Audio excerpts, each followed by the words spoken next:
Em 1987, em uma cidade na Austrália, uma garota de 12 anos faz algumas compras com a sua mãe e decide voltar para casa de bicicleta, mas ela nunca chegou em casa.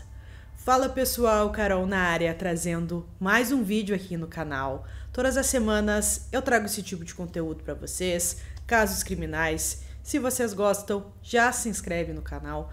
Deixa um like no vídeo, deixa um comentário dando a opinião. Não esquece de ativar o sininho de notificações e também de compartilhar esse vídeo aqui com os amigos. Bora pro vídeo.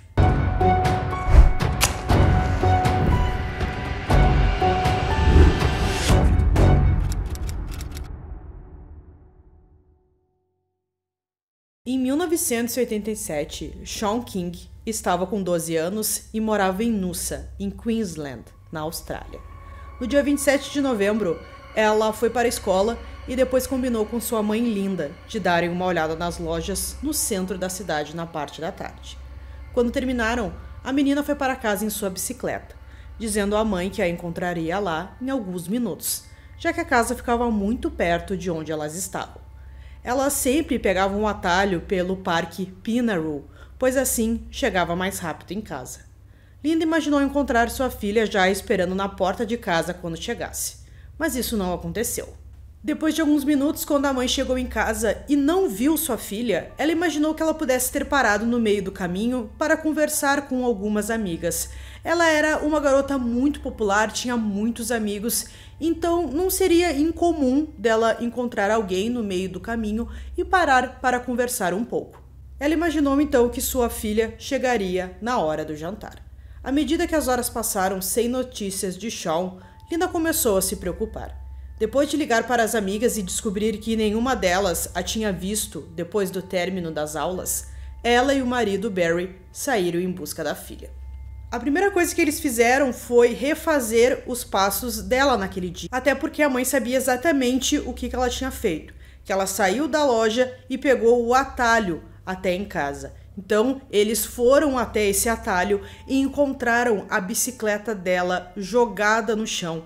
Isso com certeza era incomum, porque ela amava muito aquela bicicleta. Então, não fazia o menor sentido ela tê-la abandonado ali no meio daquele atalho. Então, foi nesse momento que eles perceberam que tinha alguma coisa muito errada. Com isso, seus pais foram direto à polícia e relataram seu desaparecimento. Apesar de já estar escuro, os policiais começaram a vasculhar o parque, no qual ela pegava o atalho em busca de qualquer vestígio da menina desaparecida. Ao conversar com várias pessoas que passaram o dia na área, souberam que uma van branca de 1973 havia sido vista circulando pelo parque naquela tarde. Testemunhas relataram que o motorista era um homem que tinha a aparência desleixada, como se não arrumasse o cabelo há vários dias. Sua companheira foi descrita como tendo um longo cabelo loiro e também bagunçado. 6 dias se passaram sem mais pistas, até que em 3 de dezembro, um homem que estava colhendo frutas encontrou o corpo de uma jovem, vestida com uniforme escolar azul e branco, no leito seco de um riacho, na floresta estadual de Montanha Timbershaw, a cerca de 15 quilômetros de onde Shaun foi vista pela última vez. Através de alguns exames foi confirmado que os restos mortais encontrados eram de Shaun King. A autópsia revelou que ela foi esfaqueada pelo menos uma dúzia de vezes. Ela também foi estuprada e abusada sexualmente. Quando isso foi revelado, a comunidade ficou em choque e eles se uniram para descobrir quem era o assassino. Uma recompensa de $10 mil foi oferecida por informações que levassem à prisão e condenação dos responsáveis. Mais de 700 pistas foram coletadas pelas autoridades policiais locais, que trabalharam 24 horas por dia para investigar cada uma delas, na esperança de encontrar o autor do crime. Um pouco depois, um casal que estava aproveitando o dia nadando na praia Castaways, a apenas 8 minutos de carro do parque Pinaroo, relatou ter se assustado com um homem de aparência desleixada que, segundo eles, estava planejando algo. Ao perceber que o observavam com desconfiança, ele entrou em sua van e saiu em disparada. A dupla achou o comportamento dele tão estranho que anotaram a placa do veículo. Através da placa, a polícia percebeu que o veículo era o mesmo visto no dia do desaparecimento de Shaun. Nas semanas que se seguiram, À medida que a polícia reunia evidências, vários outros incidentes foram relacionados ao veículo, incluindo o comportamento suspeito do motorista e 3 outros incidentes de agressão. Quando os detetives verificaram o registro no sistema, descobriram que o carro pertencia a uma mulher chamada Valmay Beck, cujo histórico criminal incluía delitos que iam de pequenos furtos a assaltos à mão armada. Beck e seu marido, Barry Watts, que haviam se casado apenas 1 ano antes, moravam em Perth, mas se mudaram para Victoria antes de alugar uma propriedade em Ludwood, em Queensland. Ambos tinham extensos antecedentes criminais e estavam em liberdade sob fiança. Os investigadores descobriram que a mulher de 44 anos era mãe de 6 filhos, todos sob tutela do Estado ou criados pelos pais. Ela já tinha se divorciado 2 vezes e agora estava com um criminoso experiente 10 anos mais novo do que ela. Em 11 de dezembro, a polícia foi à casa alugada que o casal compartilhava em Ludwood, em Queensland, mas a encontrou vazia. Quando conversaram com o proprietário, ele os informou que Barry e Beck haviam se mudado repentinamente uma semana antes. Por curiosidade, a saída deles ocorreu poucas horas depois da notícia de que o corpo de Sean havia sido encontrado. Após obter a permissão do proprietário, os policiais realizaram uma busca minuciosa na antiga residência do casal. No banheiro, encontraram cabelo e frascos vazios de tinta, sugerindo que eles haviam mudado a aparência antes de fugir da cidade. O proprietário entregou uma ordem de pagamento que recebeu de Beck em 10 de dezembro, referente ao aluguel daquele mês. O carimbo no envelope indicava que a dupla agora morava em The Entrance, uma cidade costeira em Nova Gales do Sul. 24 horas depois, a dupla foi presa em sua nova casa. O casal foi acusado em 15 de dezembro pelo sequestro, abuso e assassinato de Sean King. Desde o início, ficou claro para os detetives que extrair qualquer informação do casal seria muito difícil. Barry se recusou a cooperar, enquanto sua esposa contou mentiras que encobriam seu envolvimento no assassinato. Percebendo que teriam que burlar as regras para conseguir alguma coisa da dupla, os investigadores providenciaram que Barry e Beck fossem alojados em celas vizinhas, equipadas com dispositivos de gravação ocultos. Nos dias seguintes, os parceiros, sem saber que suas palavras estavam sendo gravadas, compartilharam suas lembranças do crime contra Sean. Em uma gravação, Barry declarou descaradamente que gostaria de fazer de novo. Confrontado com as provas gravadas, ele negou tudo. Beck, por outro lado, decidiu confessar. A história que ela contou era uma das mais repugnantes possíveis. Segundo Beck, embora estivessem casados há menos de 1 ano, seu marido não a achava mais atraente. Sabendo que ele gostava de garotas loiras, muito mais novas do que ela descoloriu o cabelo e fingiu ser uma adolescente para tentar agradá-lo. Mas isso não funcionou. Nos meses que antecederam o assassinato de Sean, Barry falou abertamente sobre seu desejo de sequestrar, abusar e matar uma virgem. Em suas palavras, ele queria ser o primeiro e o último parceiro sexual de sua vítima. Determinada a agradar o marido, Beck se ofereceu para ajudar a tornar sua fantasia realidade. Ciente de que a aparência sinistra de Barry assustaria possíveis vítimas, Beck se ofereceu para atraí-las. No dia do sequestro de Sean, Barry anunciou: "Hoje é o dia."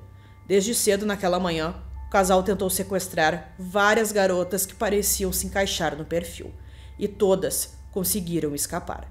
Várias meninas e jovens mulheres se apresentaram para dizer que foram abordadas pela dupla nas semanas que antecederam o assassinato. Algumas foram à polícia na época, mas as queixas não deram em nada. Quando acharam que não conseguiriam, eles viram Sean andando de bicicleta pelo parque.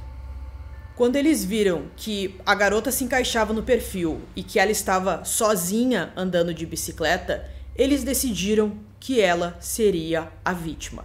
Então, a Beck deu a ideia de que ela teria perdido um cachorro ali na floresta e iria pedir ajuda, enquanto o Barry ficava escondido ali sem ser visto. Então, a Beck se aproximou da Shawn, conversou com ela, disse que seu cachorrinho tinha se perdido na floresta e a Shawn gostava muito de animais. Então, de imediato, ela já disse que ajudaria a procurar o cachorrinho. Então, quando elas entraram na floresta, a Shawn estava distraída ali procurando o cachorro. Barry apareceu por trás e a atacou. Colocando as mãos sobre sua boca, ele a arrastou para o carro e a jogou para dentro. Para garantir que ela não pudesse escapar, ele amarrou seus pulsos e tornozelos. Beck lembrou que, seguindo as instruções do marido, ela dirigiu até a floresta de Timber Run. Uma vez por lá, ela alegou ter ficado observando Barry tocar e abusar da menina de 12 anos antes de cortar a garganta. Depois que se livraram do corpo de Shawn, no leito do riacho, o casal foi para casa, onde passou uma noite tranquila assistindo televisão. A experiência os aproximou ainda mais, exatamente como Beck esperava. Os dois estavam realizados pelo que tinham feito. Foi revelado que uma semana antes da morte de Shawn, Barry Watts foi absolvido do assassinato de outra mulher, Ellen Mary Freeney, de 31 anos. A mulher, cuja pequena estatura a fazia parecer uma adolescente, havia sido sequestrada em um estabelecimento em Brisbane. Seu carro foi encontrado abandonado com os vidros quebrados. Embora seu corpo nunca tenha sido encontrado, evidências encontradas dentro do veículo indicavam que ela foi vítima de um crime. Embora todos os indícios apontassem para Barry como o autor do crime, o júri o absolveu, alegando falta de provas. Após a prisão pelo sequestro e assassinato de Shawn, Beck confirmou que o marido dela era responsável pela morte de Ellen Finney. Se as coisas tivessem acontecido de outra forma, Barry teria sido preso em 27 de novembro. Em abril de 1998, Beck se declarou culpada pelo sequestro e abuso de Shawn King. Mesmo assim, negou qualquer envolvimento na morte da garota. Percebendo suas mentiras, em outubro daquele ano, um júri a considerou culpada de assassinato. Ela recebeu uma sentença de prisão perpétua com possibilidade de liberdade condicional após 14 anos e meio. Barry Watts foi condenado pelo sequestro, abuso e assassinato em dezembro de 1990. Ele foi sentenciado à prisão perpétua com possibilidade de liberdade condicional após 30 anos. Ele solicitou a sua liberdade sem sucesso em 2020. Ele tentou novamente 2 anos depois e teve o seu pedido negado. Em 2021, na tentativa de manter criminosos perigosos como Barry atrás das grades, os legisladores estabeleceram a Lei de Shawn, que dá à Comissão de Liberdade Condicional o poder de bloquear o pedido de liberdade condicional de um requerente em intervalos de 10 anos. Isso significa que um condenado elegível para a liberdade condicional em 2021, por exemplo, poderá ter sua data adiada para 2031, sem explicações. Além disso, não há limite para o número de vezes que isso pode ocorrer. Valmey Beck tinha 13 irmãos mais velhos e aos 12 anos começou a trabalhar em uma fábrica de roupas. Aos 15 anos, devido à negligência dos pais, ela se tornou tutela do Estado e passou grande parte do período de 61 a 72 entrando e saindo da prisão. Enquanto estava na prisão, ela conheceu e foi influenciada pela assassina em série Catherine Breene, conhecida por tirar a vida de 4 mulheres, junto com o marido. Na prisão, Beck foi alvo de colegas de cela e foi agredida com frequência. Em um ponto, ela foi atingida na cabeça com uma lata e teve ferimentos graves. Na prisão, ela se converteu ao cristianismo. Beck se divorciou de Barry em 1990, dizendo que se arrependia de tudo que havia feito com ele. Em 1993, ela começou um romance com Robert John Fardon, um estuprador condenado. Ela solicitou liberdade condicional 3 vezes, sem sucesso. E em 2007, foi relatado que ela havia mudado legalmente seu nome para Frey Camp.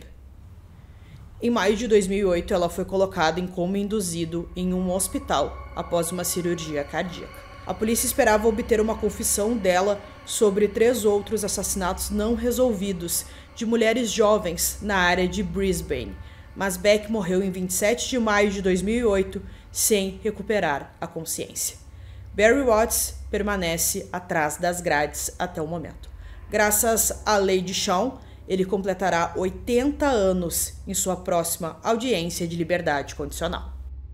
Então, pessoal, concluindo esse caso aqui para vocês, quando a gente percebe o motivo daquele crime, é algo que nos deixa enjoado mesmo. É terrível. Essa dupla era muito terrível mesmo, esses planos que eles tinham, mas que bom que a polícia conseguiu resolver esse caso, que eles foram presos, receberam suas penas. Então isso foi muito importante, assim como a criação daquela lei que deixa os criminosos sexuais mais tempo na prisão do que o necessário, tendo ali a questão de poder pedir a liberdade condicional só depois de 10 anos, e assim vai. Então provavelmente o Barry ficará para sempre na prisão.